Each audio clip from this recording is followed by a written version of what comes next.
ice-tea mountains cold. Is this that Hobbit shit? Welcome to the Rings of POOer, a very special That Hobbit shit where we discuss the Rings of POOer. I'm Mike. And I'm Corey. How was that? I think it was great. Okay. Was that a general question for everyone or just for me? Just for you, how was that intro? I think it was good. Okay, are we going with Rings of POOer or Shit of Power? Rings of POOer I think is funny. Okay.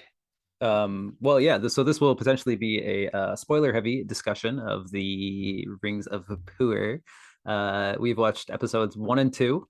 And I mean, who knows what we'll actually talk about, because most of the time we don't know what we're going to talk about. But if you haven't watched it, buyer beware. Yeah, and if you're looking for a general review, go ahead and skip ahead to episode 8 of this. Do you know how many episodes there are? I think there are, I don't know. I don't know the man. Oh, okay. I think there are 8. I'm not sure. 8's a good number. That's plenty, right?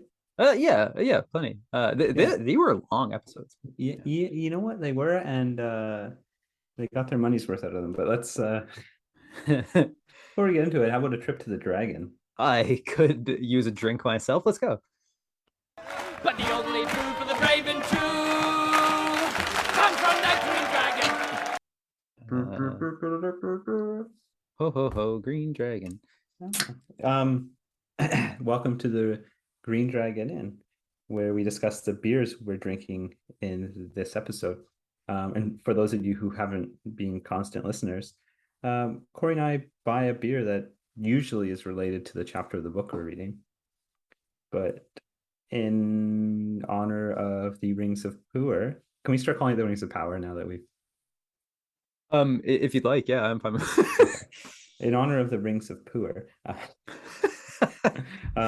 we've decided to grab the most random beers that we could find.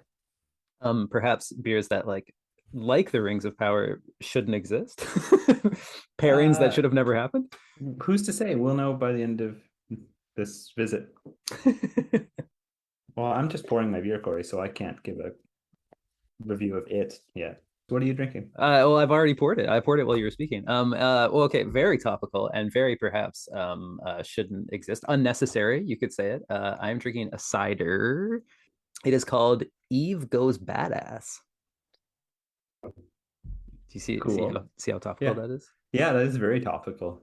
You know, like Galadriel is kind of like Eve from the garden, and she goes bad. So anyway, it's a sparkling cider steeped with cayenne peppers, honey, and according to the can, some attitude. Now, I'm no scientist, but I don't think cayenne peppers and cider have any business together. But it's actually very good. I cheated, and I've had this before, but I saw it when I was out looking for weirdo drinks. How does it taste? It's got a kick.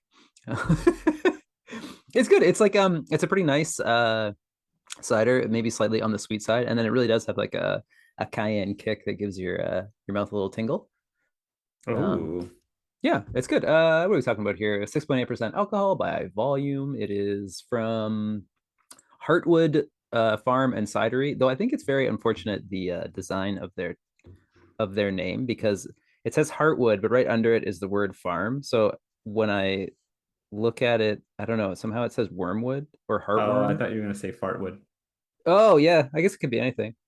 Heartwood, I think, is the last thing that I would think it says. Yeah, more appetizing than Fartwood. Yeah, but it's great. I digress. Mike, what have you got? Corey, I am drinking Neapolitan Stout from Russell Brewing Company. Was that in the picture that you sent me? This is a wild card beer I got today. Ah, okay. I was gonna say, you threw me a curveball there. Ooh, that is a weird beer, let me tell you. It's a tall glass of weird beer. That's okay. I'm still choking on my cayenne over here, so this is going great. It's strawberry, vanilla, and of course chocolate. It has all 3 flavors. It's nuts. Do you like it? It's not bad. It's very sweet. Okay. maybe a bit over the top. Hmm. Uh, like they tried to cram everything into this beer. I don't know. It's good, actually. It's so dark. Oh my. It's I'm glad that fall is creeping in here because this would not be a summer beer. Okay, yeah, that's fair. 6% alcohol. And do you want to hop? I don't know if there's any hops of note here. Oh, 25 IBU, a measly 25. Oh yeah, that's a dessert beer right there with only a 25. Okay, we're delaying here. Let's get into it. Yep. Okay. I've prepared us a brief summary Yes. as our normal format, I suppose. So, Galadriel is looking for Sauron, but no one else thinks he's still out there. And she said, "Fuck you" to going back to heaven. And kind of cool. Seems like no one has seen an orc in a few hundred years. I think that was pretty heavily implied. Did you catch that, Mike? Yeah, orcs are filthy and gone. Yeah, they're gone. And so like how neat is that? But anyhow, then there's Arondir, who is in love with a human. Very bad precedent there, which one of the characters notes. And he seems to have discovered a town that was hollowed out by some orc termites. Terribly scary, and he got nabbed. And the hobbits are dirty vagabonds, and one of them who seems more vagabondy than the rest discovered a vagabond that fell from the sky. Elrond is cool but naive and met his hero. Never meet your heroes, by the way. And he went looking for the dwarves' help to help his hero build a crazy forge, the likes of which no one has ever seen. Have I left anything out? Galadriel is lost at sea. Oh, yeah, right. And there was a monster. Yeah, sea monster and a stranger. Yes. Oh, yeah, a guy. Some guy. Mm-hmm. Just some dude. She's just hanging out with some fucking dude, man. Yeah, and Durin is a prince, and Durian. Should we call him Durian? Oh, yeah. Sorry. Oh, yeah. Yes. And as per Dwarven naming conventions, he has the same name as his father before him and his father before him, etc. Yeah, his uncle's brother. Yes. Great summary, Corey. That's pretty much everything that happened. There was a lot of establishing going on, which I think is important. Yep. Not criticizing that we had to meet 4 different races. We had to see their power dynamics, kind of. Yep. It seemed like though I watched it in a chunk, episode 2, I think quite a bit more happened than episode 1. Yeah, like it really started to get going. Episode 1 was pure world building, I think. Yep. And it also breezed over. Getting into my notes here, Corey. Breezed over a few thousand years of history. Approximately, yes. Is now a good time to mention that they didn't mention Ungoliant even once? No, but Sorry. No, but her filthy wrath was felt, wasn't it? Yes, it was. A lot of the characters were still sore about that wrath. They breezed over some really important shit, and I think they kind of left it wide open for perhaps a sequel after this 5 episodes. I don't know exactly, or sorry, this 5 seasons. Did you know there were 5 seasons? Are you fucking kidding me? No, there are 5 seasons. Jesus. Okay. Yeah. Winter, spring, summer, fall, and smarch. See, now I don't even know if you're serious. There are 5 seasons. Okay. Because I was looking up the budget is $1 billion or something like that Per season, right? It might have been the first 2 seasons. I can't remember. But anyway, My God. I think after that they might delve into like the prequel seasons, maybe. Oh, interesting. That's just a top of my head because they did skip over quite a bit of really cool stuff, and they talked about Fëanor, Corey. They did. That filthy hair grabber. That actually never came up. Surprisingly, there was a somewhat clever amount of dialogue that when they saw Fëanor's hammer, that Elrond was like, "Wow, imagine that he made the greatest things ever, and how much trouble it caused." Like, oh yeah. As they're talking about making a special forge to make rings of power. Yeah, to make something even worse than the Silmarils, but yeah, whatever. But like I mentioned in my summary, Elrond is naive. Yeah, Elrond. I'm really torn on his like Doogie Howser kind of look. Okay. I don't know. That's all I got. Well, a note that I have is after 2 episodes, I really, really like the actors that play Galadriel Elrond and Arondir. I do too. Yeah, I think they're all very well cast. Yeah, and they've like there's like a quality to their acting that like I think makes you care about the character. Yeah, there was a brief scene with Elrond and Galadriel where you kind of wondered, like, is something else going on there? Or just not something that a lot. I guess I think a lot of actors can do that, but not a lot of shows kind of show that kind of thing without mentioning it. Yeah, You know? yeah, some subtlety there. Yeah, subtlety. That's the word I couldn't ironically figure out. Going back a little bit, Corey, Yes. to the very intro, they showed Elvish children, something I never thought we'd see. You know what? That is the Elvish children are kind of one of my larger gripes. Though, like I don't know, I don't want like I said, I don't want to be too negative, and I like your take when we were talking about this earlier about like let's just take it for what it is.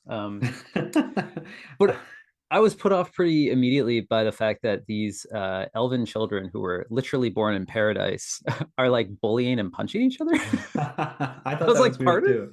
too. But yeah, I don't know. They're kids. Yeah, fair enough. Yeah, kids Uh, are yeah. Did you know? Did you notice that baby Galadriel made a little swan ship? Yes, I did. Extremely topical since we just saw her adult Galadriel swan ship Yeah, in the regular season. yeah, yeah. Pretty neat, yeah. Okay, question though. Still on the subject of those kids. The really mean one that sunk her boat and was being a bit of a prick. Is he the one that was like part of her company that was a prick? Is that supposed to be the same character? Oh, I don't know. It doesn't really matter, but I kind of wondered. Let's just assume so. Yeah, Yeah, he sucks. yeah. But that guy seemed more like a company man, whereas the little kid who sunk her ship was more of a rebel. You know. I kind of wondered if that would turn out to be Fëanor at first, but then Yeah. I don't know. Just hating her, like wanting her hair since that point, not knowing how to really ask, so he sinks her ship. Like like the kid that throws rocks at the girl that they like on the playground because they don't know how to talk to them. Yeah, exactly. Yeah. Goddamn Fëanor. Okay. So shall we talk about the hobbits? Yes, let's talk about the hobbits because I didn't write anything down. Oh, about the hobbits? Yeah, I just wanted to like wing it and talk about them. Okay, cool. Well, let's talk about their mobile shanty town. I loved it. It was pretty good, actually. Yeah. Okay, Pleasantly surprised. so when they were first introduced, I thought, oh, I was still in like a really negative mindset. Yeah. And I thought this is feeling a little too Ewok Village for me. Oh, interesting. Yeah. It really grew on me and quickly. Yeah, my first thought was this is a little too Fellowship for me. Like it's too like, oh, let's take a big trucking dolly shot through the Shire or whatever. But no, yeah, I thought it was hilarious. I was more and more unfurled. I was like, so this is a society of dirty vagabond hobbits. I love it. Yeah, and they're talking in the last episode about like, will he be ready? Spoiler: Nori's father twists his ankle. Yeah. Well, Nori's helping out an even worse vagabond. We should discuss the vagabond last, by the way. Okay, anyway. cool. That's a section of my notes. Yeah. And but they say like, will he be ready for the travel, the walk, I can't remember, the migration, migration. Yeah. So they just throw all that shit on their backs and go. And I like how they use a lot of like cart heavy metaphors in their speech. Yeah, I'm pretty into the hobbits, and I like how they're Harfoots, and how a lot of them have a darker skin, and how that is totally book appropriate. Oh yeah. Oh, that didn't cross my mind. Yeah, that's true. Something we on that Hobbit should have addressed. Yeah, we have. We might have actually been the first people to figure that out. We're the first people to read the book. Yeah, it's cool. The Hobbit's depiction is pretty cool. And I was part of my brain the whole time I was watching it was like, like looking for things to like pick at. Yeah. And I wish I could shut that off, but I can't. I wanted to rewatch the first episode because I went into it with the wrong attitude and was looking for things to pick at, because I actually quite enjoyed both episodes, as like with lore issues withstanding, I guess. Right. I don't want to get into those. I'm not even going to touch them. Well, I mentioned my gripe about Ungoliant, so I'm satisfied. Okay, yeah, like there, you could pick it like an old scab, but what's the point? Oh yeah, totally. Yeah, I like if you really get into it. There, I think a lot of people that worked on this show absolutely love Lord of the Rings. Yeah, that was the impression I got. Yeah, Yeah, it's a work of what I don't want to say love. It's like that's too strong, but you know what I mean. Like it's not just. It seems like they're not just doing it for money. yeah, like maybe like maybe the bottom line is that like they can make an awful lot of money at this, and Amazon has the power to throw money at it. But yeah, but I think the people that are working on it genuinely love the source material. Their hands are tied by like certain legal things and that bottom line. But yeah, I feel like you can feel a love of Tolkien in the show so far, which is good. Yeah, yeah, I agree. And if you're gonna pick at the lore, you might as well pick at the lore of the movies as well, because Yes. I feel like it deviates probably to the same degree. Yep. Yeah, Galadriel is suddenly this, sturdy warrior, but you know what? Arwen was too. Yeah. Yeah. And later on in the movies, in the Hobbit movies, when she walks barefoot into Dol Guldur, Yeah, obviously a badass. clearly. With the Hobbits, one thing that I think I was trying to gripe about in my mind, but the more I thought about it, the more I thought it was actually cool and made a lot of sense. Was the guy with the book? Because I was like, oh come on, Hobbits don't read. But then it was a picture book, and B, it was a book about all the things that they knew. And I was like, that is exactly Hobbity. And like he looks at the book and he sees the hunters and he's like, wait a second, wait a second, wait a second. We're not supposed to see the hunters now. We're supposed to see the hunters at this time of year because that's what we know. That's what's okay. So he's just cross-referencing what he knows. That's so Yeah, Hobbity. exactly. Yeah. Yeah, I loved that the more I thought about it. Wow, you really figured that one out because I was thinking, oh, I guess when the hobbits get fat and lazy and stationary, then they stop learning about other things. But no, you're right. They've always loved things that they already know. Yeah. Anything else about the hobbits? What do you think of Nori, as Mariah called her, this show's Frodo? Sure. Nori's fine. I don't know. Is Nori more apt to settle down or more apt to continue wandering? That's one thing I couldn't really figure out about her Oh, character. she's got some took in her, doesn't she? Yeah, yeah, sticking her nose in where it doesn't belong. Yeah, I think this could be the hater in me, like still wiggling around, but I wouldn't be surprised if they kind of left a spoiler or a hint that Bilbo is related to her in some way. Yeah, that's I think I'm worried about that as well because that's the But kind of stuff that I wasn't looking forward to. yeah, that's the kind of shit that's gonna but maybe not. Maybe not. Yeah, yeah, we'll see. I thought it was kind of funny. Just a side note about the hobbits. When her friend says, "I don't speak Firefly," um, a second later, I think she just went out of focus after she said that. But then, like, she started chuckling. I was like, "Is that her breaking character, or is her character supposed to think that her own jokes are funny?" I thought both were kind of funny options. I almost forgot, Mike. I need to tell you my anecdote from this morning. Did you meet some old coot at the farmers market who complained? Okay, well, to set the stage, I was wearing the Hobbiton bed and breakfast T-shirt that you got for me, Mike. Yeah, yeah. And it's funny, I put it on this morning, not really like with any kind of intention. I had left it on a chair for like months, and the other day I was like, "What the hell is that green shirt?" And then I lifted it up and was like, "Oh!" So I like intended to wear it, and I just put it on today. And so it's Saturday. The show had been out for approximately 36 hours at this point. um, and of two of the four stands that we went to at the farmers markets, someone was like, "Oh, nice shirt. Did you watch it?" Like the people working at the stands. And they both had like a bit of like a cringe or like a grimace because they were like, "Did you watch it?" Neither of them had. They were us 3 days ago. Yeah. It's like, have you seen it? One of them was like said, "I'm gonna nerd out later." And then specifically said, quote, "It's Tolkien, so it'll probably be slow," end quote. Oh, false assumption for several reasons. Yeah.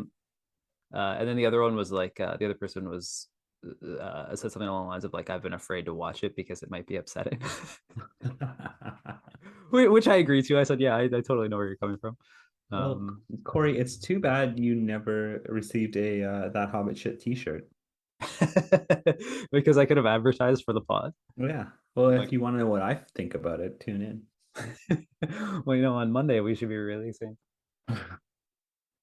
Actually, Tiffany said something about that when we walked away. She was like, I was about to say you have a podcast, but then I thought, no, don't speak for him. There are times when I don't want Mariah to mention that in public.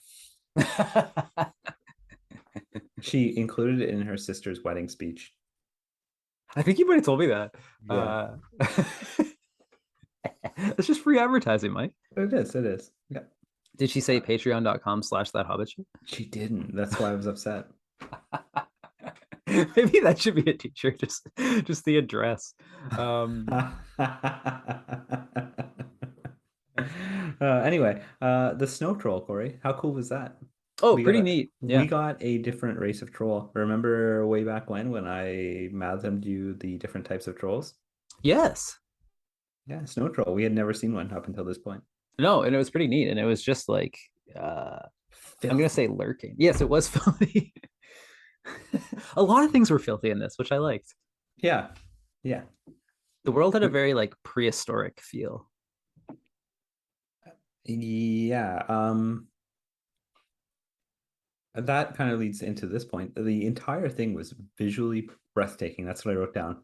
That was my turning point when the cinematography is fantastic and the special effects and CGI are just nuts. It's pretty good. Yeah. A lot of the I've been enjoying a lot of the practical stuff too, like the stuff that's like obviously practical. Like Yeah, they built shit. They actually built stuff. And although I read that next season is all going to be filmed in, like, they're not doing on location filming for it. Really?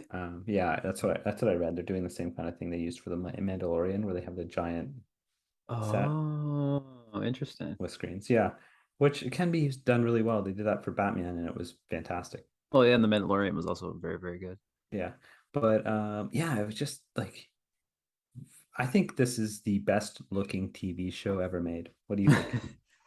In terms of CG, like the CG budget is insane. Yeah, no, that's fair. I'm just gonna say off the top of my head, I can't disagree with you. So I was trying to think, like, it kind of puts the Marvel shows to shame because their CG is a bit spotty, and I know that they like overwork their animators. yeah, it comes and goes with them with the Marvel shows. Like sometimes Yeah. it's great, other times you're like, Yeah, and I was reading. Never mind. This is unrelated. Sorry. But yeah, it's so well done. You could tell a lot of money was thrown at this, and it was at least fairly budgeted for CGI, which not a lot of productions do now, it seems. yeah, it wasn't like CGI as like a quick fix or like, oh, we can't do this, we'll just CGI it or whatever. Like, yeah, it was it's very balanced between like practical and like good CGI. Yeah, I'll agree. Like, I'm gonna lead into my next point here. Yes. How well they created the Mines of Moria. Yes. In terms of like you saying the visuals were breathtaking, that made me want to jump down to my dwarf section of the notes. Well, here we are. Yeah, man. Right down. Oh, how fucking cool did it, like, how much cooler was that than all of this shit we got from the Hobbit movie? Yeah, I mean, let's just say in terms of strictly comparison, fuck the Hobbit movies. Yeah, I wrote the dwarves were fantastic. They might have been my favorite part. I wrote that too. I wrote dwarves are awesome, all in capitals with a single exclamation mark. Everything they did about them was great. I love dwarves, and they're not all fucked like the Hobbit movie. But some of them are, and Yeah. they also included that, which is great. But Yeah. like, they don't have the human ones who are like kind of Oh. too good looking. Like, Oh yeah, I forgot about that. yeah, like yeah. Yeah, even their princely king was a filthy dwarf. Yeah, yeah, I thought it was really cool. In some ways, the show is sort of taking the Peter Jackson trilogy as like its visual reference point. Yeah, which I think is fair given that the movie used Alan Lee and John Howe, who are kind of the go-to for the visuals for Middle Earth. So Yes. I think it's fair, even though I love to see the weird takes on these kind of things. Yeah, exactly. Yeah, like it's definitely not a bad thing that they take from that, but in like with this new show coming out, it's like, well, it would be really nice to see something like new and a different take on things. And I think the dwarves so far have been exactly that. Like Yeah, their technology and their armor, and like it's fucking sweet. It's really good. the little helmets that Durin's children are running around with. Yeah, and like the door guards and stuff, and they're like full face armor. Like yeah, that was Yeah, really cool. you know the full face armor is for fighting dragons, Corey. Really? Yeah, No, I didn't know that. yeah, That's awesome. And they were just trying to keep fucking nerdy little Elrond out. yeah. Or having a battle of rock breaking. Yeah. So we're finished talking about dwarves. What else, Corey? What else? Should we talk about the vagabond or elephant in the room? Let's do them last. Let's talk about the humans. How about them? Sure. What you got? I didn't write down anything specific. I don't know. Just it's kind of cool that they're just like trying to move out of the shadow of the evil that is in their past, I guess. Yeah. And they're pretty clearly put upon by everything. Yeah, they're in a world that is like kind of over their heads. Yeah, that's true. And it's kind of the feeling in oh, okay. Well, two thoughts. First thought, it's kind of the feeling through Lord of the Rings as well, and especially Silmarillion. There are some standout humans, but generally they're just kind of like cattle. Yeah. Yes. uh, Boromir is a good kind of example of like what the fuck is going on. yeah, and he's like a dwindling member of. This is really setting up for what's going to happen when the Numenorians hit the shores, because you know they're coming. Yes, I am strongly hoping that Galadriel will end up in Numenor. Oh fuck! Sorry. I love everything Numenor. It's so cool, and I think it has the opportunity to be a really cool show that rivals like Game of Thrones level of like political intrigue and like infighting and stuff. Yeah. The main thing that I want to see in talking about the second age of Middle Earth, the main thing that I want to see is Numenor and like Sauron's seduction of it. Yeah, which is going to be weird. Like they bring him to his knees and then take him home. Yeah, and then he I was gonna say fucks them from the inside, but I probably shouldn't word it that way. Yeah, probably shouldn't. Yeah, I think we're getting Numenor this season, and it's going to be cool because it's going to be in contrast to the other humans. Yeah, totally. And book Numenorians just kind of come over to Middle Earth and like own the place.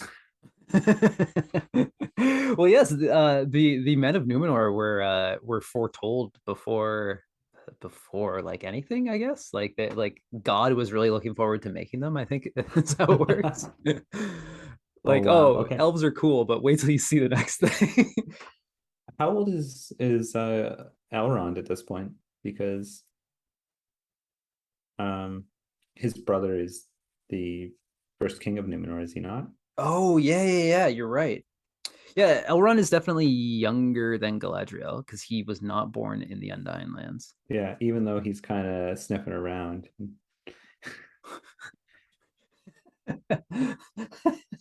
No comments. Yeah, that's going to be fun. And before we get to the elephant in the room, the Oliphant, Gil Galad, is that how you say his name? Yeah, he was an Elven king. He's the only casting I disagree with. I don't like the way he looks.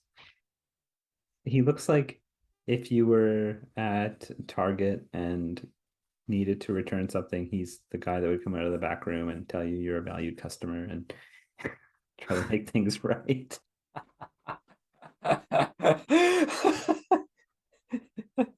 Okay, two things. One is that I do not disagree. And two is that so he was the king of Linden. I didn't even I didn't even take note of what that character's name was.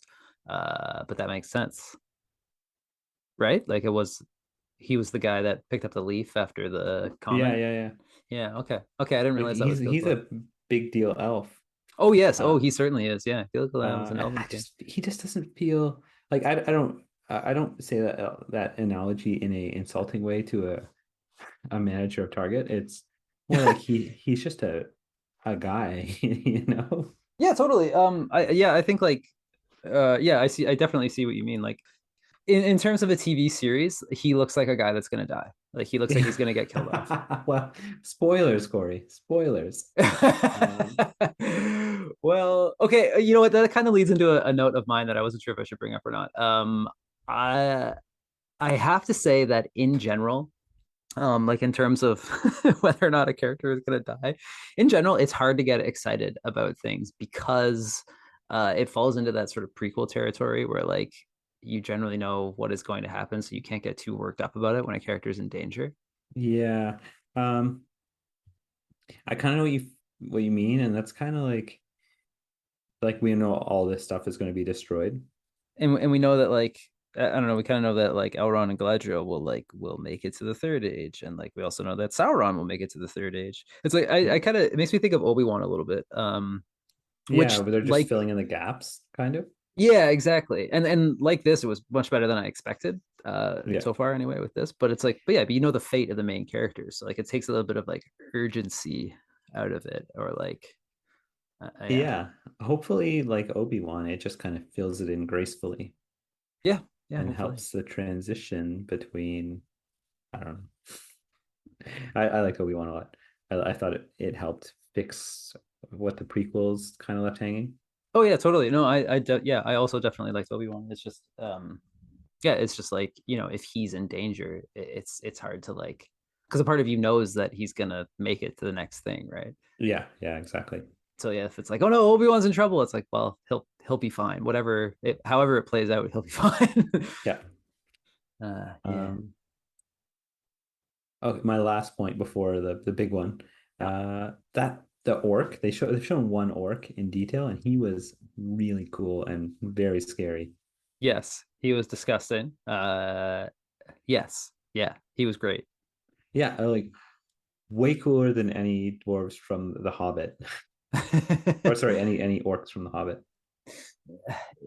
Yeah, one of sort of my main problems with maybe not main problems, but one of the problems that I have with like a movie like Lord of the Rings or like a lot of things like Star Wars again is another example of this is like when there's like hordes of enemies and then when you have like say Merry and Pippin throwing skipping stones and killing them, Yeah. you're like what? They don't see that like dangerous or whatever. Yeah. A lot of things, a lot of big epics sort of fall into that problem where it's like when you're showing this big scene or whatever, but like that one orc took so long to kill. Yeah. And it's terrifying. It makes them really scary. And like, yeah, they're a force to be fucked with. Yeah, well, they are perverted elves. Yeah. So they're horrible. They're like they are formidable opponents. Yeah.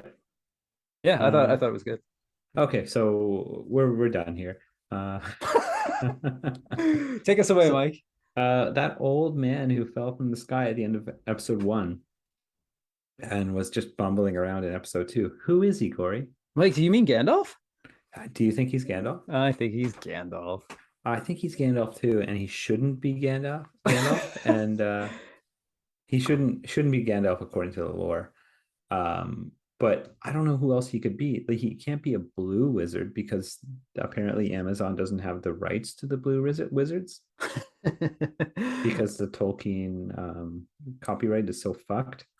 Yeah, well, I sort of thought that was one of the reasons why like they didn't mention I'm sorry to keep coming back to this. Why they didn't mention like something like Ungoliant is like because I know that they didn't have the rights to everything that was in the Silmarillion. So they just sort of brief over it. Okay. So yeah, I wonder if that was part of them briefing over that. But Yeah, I don't know. I got very mixed feelings about this fallen wizard bro. I hope he's Gandalf. I know like he shouldn't be, but it kind of would explain his affinity for the hobbits. Yes. It's explained in the book and kind of in the appendices as like he sees them as a free people and their innocence he really values. Yeah. Yeah. Which is it's kind of nice to leave it like that. But at the same time, it gives it some reasoning for why he would be so attached to them and so protective. Yep. Yeah, definitely. Yeah, I agree. Yeah, it's uh, I've quite a bit of mixed feelings about that being Gandalf. I Like, know, and it's like it's so perfectly nail on the head. Like when he is talking to the fireflies and like breathing on them, very similarly to how he's talking to the moth yeah. in what's it, Two Towers? I think it's Two Towers. Might be, I think it might be Fellowship actually, because that's Oh, when it he's is Fellowship. stuck You're on right. You're right. Gluten. You're right. There's something else he does. I can't remember. Just like there's all these callbacks, and it seems too obvious, but at the same time, like a lot of these productions assume everyone's an idiot. So Well, yeah, that's my biggest thing is that like some dots really don't need to be connected. yeah, Like yeah, that's kind of my biggest problem with Gandalf being in this is like I really am not interested in a Gandalf origin story. And it could be well done. Like it could totally be done very well and it's been fine so far, but it's just like that's not what I really want to see, I guess. I know I fully agree. But if he has to be somebody, I don't want him to be Sauron. And I don't know what else he could be. Well, I was kind of excited at first because I thought it was Sauron. Yeah, just hitting Earth like that. But he's got to be already there somewhere, right? Well, I know in the second age at some point he comes in a like a sort of like a wolf in sheep's clothing. Like he looks very beautiful, I think. Yeah. And he says that he's an emissary of the gods, and only some of the elves believe him, but like most of the elves believe him, like Celebrimbor believes him. And so at first I was like, oh shit, is that Sauron's like, hey, this is how I showed up to Earth? And like, I mean, I don't know Yeah. how he would have pulled that off, but like it's yeah, I don't know.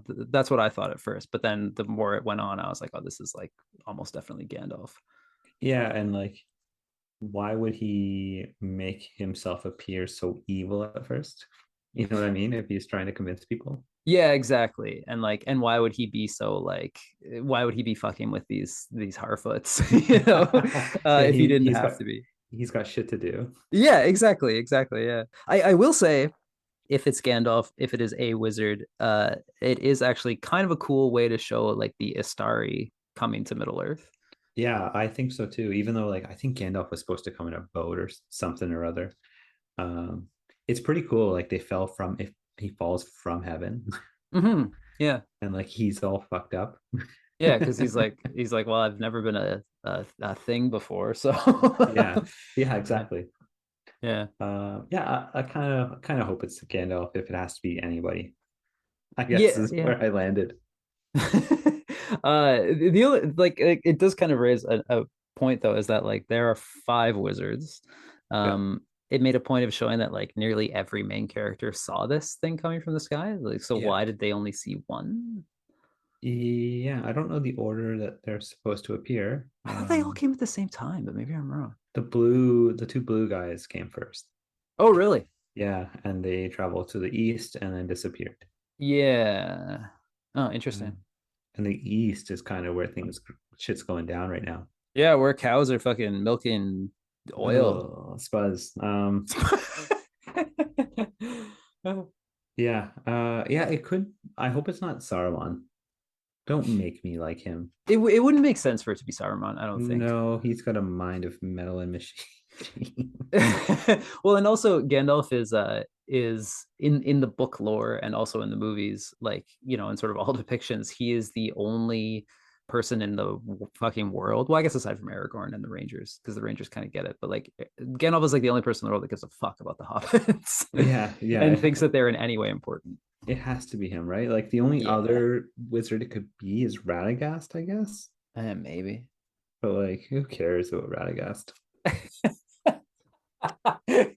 Mike, that's the one point where I'm gonna have to disagree with you because that bird talker is my friend. It could be before his mind is idle, is it's Addled by those mushrooms. addled by mushrooms. Oh, I hate those movies. I think that's it for our discussion. We were going to talk about our predictions. Yeah, bro. So what's going to happen here? Okay, here's a good transition because we were just talking about Gandalf. My prediction, Mike, is that the stars he's looking for are in the fucking Shire. Oh. I feel like that'll lead the hobbits to the Shire. I would hate that, but you might be right.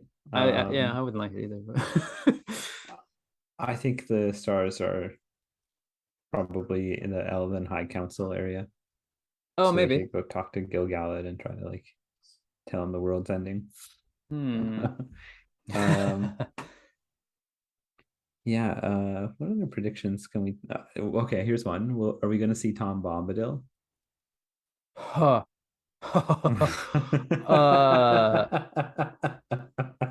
Oh my God! Talk about a can of worms. He's around somewhere. Is he? I guess. Yeah. He hasn't yet been confined to his prison though. What? The prison of being a cuckold? Is that what oh, sorry. No, he's stuck in his forest world. Yeah. I don't know. No, I don't think we'll see Tom Bombadil. Do you think we will? Like, do you think it'll come up? I really hope we do. I hoped we would see him fucking 20 years ago in the Fellowship, but we never did. I think if Amazon has the rights to use him, they have to. Yeah, that's kind of yeah, that's sort of back to that bottom line. Money is essentially driving this, but if they can, they will. He could be like the Christmas episode or something. Yeah, I don't know if you meant to, but you're really cracking me up here, Mike. It'll just be a little interlude. A little, like you'd hear sleigh bells and then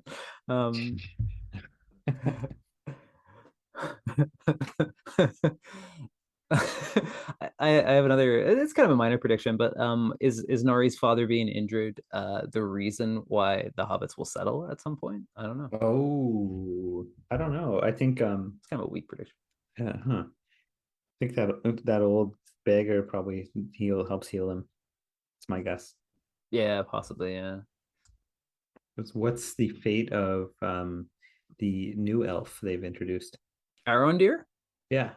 I think he'll stick around. Well, also, I mean, for one very strong reason is that there was that initial teaser trailer where he like catches an arrow and then fires it back. That's true.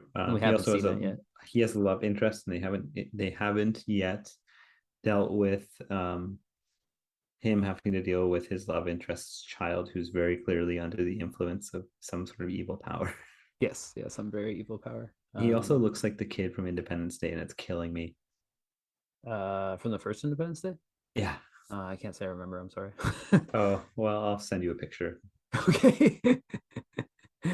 He's cool though. I actually really like that actor. And actually, speaking of like seeing new things and cool visuals, I like their armor a lot. The Watch Elves armor. Yeah, that was sweet. But yeah, I think we haven't seen the last of him.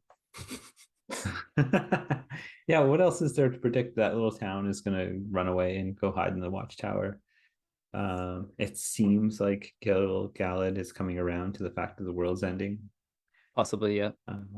You already predicted that Galadriel is going to end up in Numenor, and I really hope that's true. Yeah, I think that would make the most sense of introducing Numenor. Yeah, I don't know. Are we just going to have to wait approximately 5.5 days? Yeah, I guess so. Yeah. That's all I got, Corey. Yeah, okay, fair enough. Oh yeah, what did you think? We didn't talk about what you thought of it. Well, yeah, like I was saying to my friends at the farmers market this morning, it was better than I thought. Or sort of better than I expected. I shouldn't say thought, because I try to keep my expectations low. And Yeah, I enjoyed it. I would never tell someone not to watch it, and I think that's a pretty good endorsement at this point. Yeah, so there was a point where I was watching it and I was like on my phone farting around and then just like sat up like, wait, this is actually good. I like that's also a very good endorsement, I'd say, Mike. Like, yeah, it's like you said earlier, it's made with care by people who enjoy the source material. Yeah, I think that goes for the behind the scenes people and also the actors. It seems like the actors are very into it. Yeah. I think they've shown their quality, Mike. Okay, that's enough. And on that note, I'm Corey. And I'm Mike. And in a week, may the hair on your toes never fall out. fall out.